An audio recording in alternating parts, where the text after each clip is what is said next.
ಅಂಚೆ ನಮಸ್ತೆ ಅದೇ ಇಟ್ಟದಲ್ಲ ಕಣ ಈಗ ಕಾದರಿಗೆ ಬಸ್ ಬರ್ತಿದ್ದ ಇಂಗ್ಲಿಷ್ ಕಲ್ತಿದ್ದ. ಮೀನಜ್ಜ 4ನೇ ಕ್ಲಾಸ್ ಅಷ್ಟೇ ಓದಿದಂತೆ, ಆಮೇಲೆ ಓದೋಕೆ ಆಗಿಲ್ಲ, ಹಾಗಾಗಿ ನಾನು ಇಂಗ್ಲಿಷ್ ಕಲ್ತಿಲ್ಲ ಅಂತ ಬೇಜಾರು ಪಡ್ಕೊಂಡು ಹೇಳ್ತಿದ್ದಾರೆ.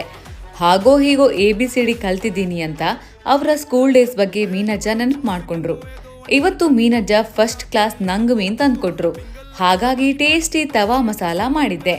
ಇದನ್ನ ಮಾಡೋದಕ್ಕೆ ಮೊದಲಿಗೆ ಆಯಿಲ್ ಹಾಕಿ, ಆಯಿಲ್ ಕಾದ ಮೇಲೆ ಸ್ವಲ್ಪ ಸಾಸಿವೆ, ಜೀರಿಗೆ, 1 ಸ್ಪೂನ್ ಶುಂಠಿ ಬೆಳ್ಳುಳ್ಳಿ ಪೇಸ್ಟ್, ಕರಿಬೇವು ಸೊಪ್ಪು, ಹೆಚ್ಚಿದ 1 ಈರುಳ್ಳಿ ಹಾಕಿ ಫ್ರೈ ಮಾಡ್ಕೊಳ್ಳಿ.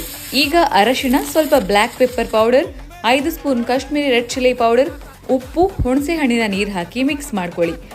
ಆನಂತರ ಸ್ವಲ್ಪ ನೀರು ಹಾಕಿ ಈ ಕನ್ಸಿಸ್ಟೆನ್ಸಿಗೆ ತನ್ನಿ. ಈಗ ಕ್ಲೀನ್ ಮಾಡಿಟ್ಟ ನಂಗ್ ಮೀನನ್ನ ಹಾಕಿ ಇದರ ಮೇಲೆ ಮಸಾಲಾನ ಸ್ಪ್ರೆಡ್ ಮಾಡ್ಕೊಳ್ಳಿ. ಈಗ ಕೊತ್ತಂಬರಿ ಸೊಪ್ಪು ಉದುರಿಸಿ, ಕೊನೆಗೆ ಮುಚ್ಚಳ ಮುಚ್ಚಿ ಬೇಯೋದಕ್ಕೆ ಬಿಡಿ. ಇಲ್ಲಿ ನೋಡಿ, ತುಂಬಾನೇ ರುಚಿಯಾದ ನಂಗ್ ತವ ಮಸಾಲ ರೆಡಿ ಆಯಿತು.